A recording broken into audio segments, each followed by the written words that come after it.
ایک عورت کن مراحل سے گزر کر ایک طوائف کا روپ دہار لیتی ہے، یہ جاننا میرے لیے اہم تھا کیونکہ میں طوائف کے موضوع پر لکھنا چاہتا تھا۔ اس سلسلے میں لاہور کے ایک دوست نے ایک طوائف سے میری ملاقات کے لیے وقت ترتیب دیا۔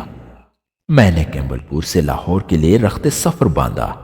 لاہور پہنچ کر دوست مجھے ایک گنجان آباد علاقے کی طرف لے کر چل پڑا۔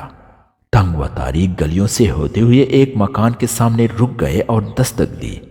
اندر سے ایک خوبصورت حسینہ نے دروازہ کھولا اور لکھنؤ کی طوائف کی طرح آداب بجا لایا۔ دوست مجھے چھوڑ کر واپس چل دیا۔ وہ طوائف مجھے لے کر اندر چلی گئی اور صوفے پر بیٹھنے کا اشارہ کیا۔ وہ خود سامنے والے صوفے پر بنا جمع ہو گئی۔ میں نے ترچھی نظر سے اس کی طرف دیکھا۔ وہ بلا کی حسین تھی۔ اس نے پانی کا گلاس میری طرف بڑھاتے ہوئے کہا، صاحب آپ کے دوست بتا رہے تھے آپ ایک لکاری ہو۔ میں نے فخرانہ انداز میں عاجزی اختیار کرتے ہوئے کہا، جی میں بس ٹوٹے پھوٹے الفاظ کو ایک لڑی میں پرونے کی کوشش کرتا ہوں۔ اس نے میری آنکھوں میں آنکھیں ڈالتے ہوئے کہا، طوائف پر لکھنے کے لیے آپ نے کیمبل پور سے لاہور تک کا سفر کیوں کیا؟ حالانکہ آپ کو کیمبل پور میں بھی سینکڑوں طوائف مل سکتی تھی۔ میں نے غصے سے اس کی طرف دیکھا۔ اس سے پہلے کہ میں کچھ بولتا، اس نے سگریٹ کی ایک لمبی کش لی اور اپنے خوبصورت ہونٹوں سے ایک دائرے کے مانند دھواں چھوڑتے ہوئے کہا، صاحب آپ بھی لنڈے کے لکاری لگتے ہو۔ ایک کامیاب لکاری اپنے ارد گرد ہونے والے واقعات پر گہری نظر رکھتا ہے۔ اس کی بات سن کر میرے ماتھے پر پسینہ نمودار ہونے شروع ہوا، لیکن اس کی اتنی دانشمندانہ گفتگو مجھے حیران کر رہی تھی۔ وہ جیسے جیسے بول رہی تھی ویسے ویسے اس کے گال غصے سے سرخ ہو رہے تھے۔ اس نے پانی کا ایک گھونٹ پیا، پھر بولی، صاحب جج یہاں انصاف بیچ رہا ہے، لیکن قابل نفرت صرف جسم فروش عورت ہیں۔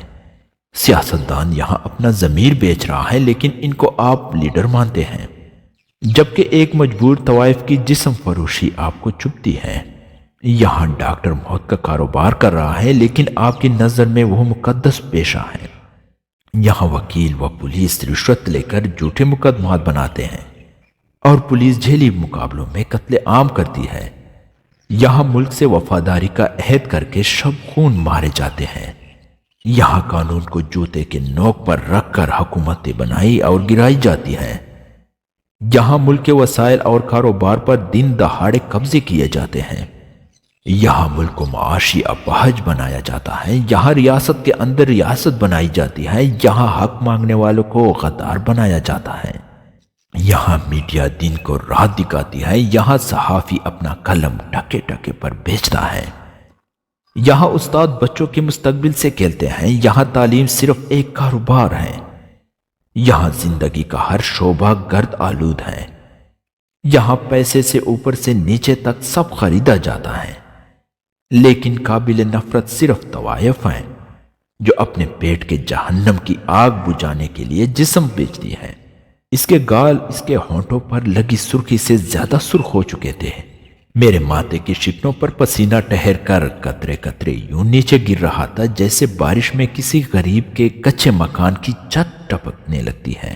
وہ اٹھ کر میرے قریب آئی اور رومال میرے طرف بڑھاتے ہوئے کہا، صاحب ہم طوائف تو مردنما بیڑیوں کو لذت کا سامان مہیا کرتے ہیں۔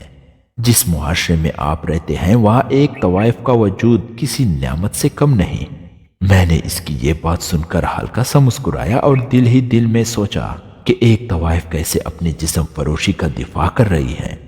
اس نے بات جاری رکھتے ہوئے کہا، اگر ہم طوائف ان مردنما بیڑیوں کی آگ ٹھنڈی نہ کریں اور ان کی لذت کا سامان مہیا نہ کریں تو یہ بیڑیے بنت ہوا کے معصوم کلیوں کو بھی مسل ڈالیں اور ان کا گوشت نوچ کر کھا جائیں۔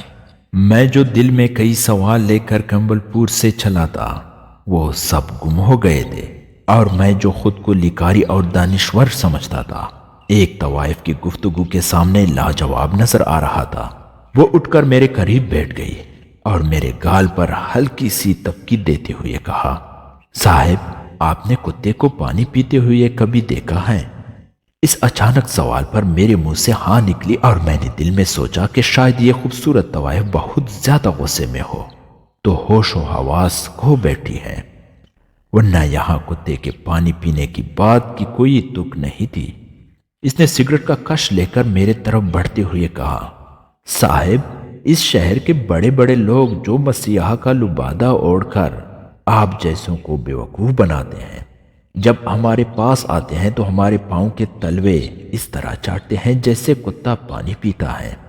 یہ کہہ کر اس نے دیوار پر لگی گھڑی کی طرف دیکھا اور کہا، آپ جاؤ صاحب، ابھی ہمارے گاہکوں کا وقت ہو گیا ہے۔ میں خاموشی سے اٹھا اور دروازے کی جانب چل دیا۔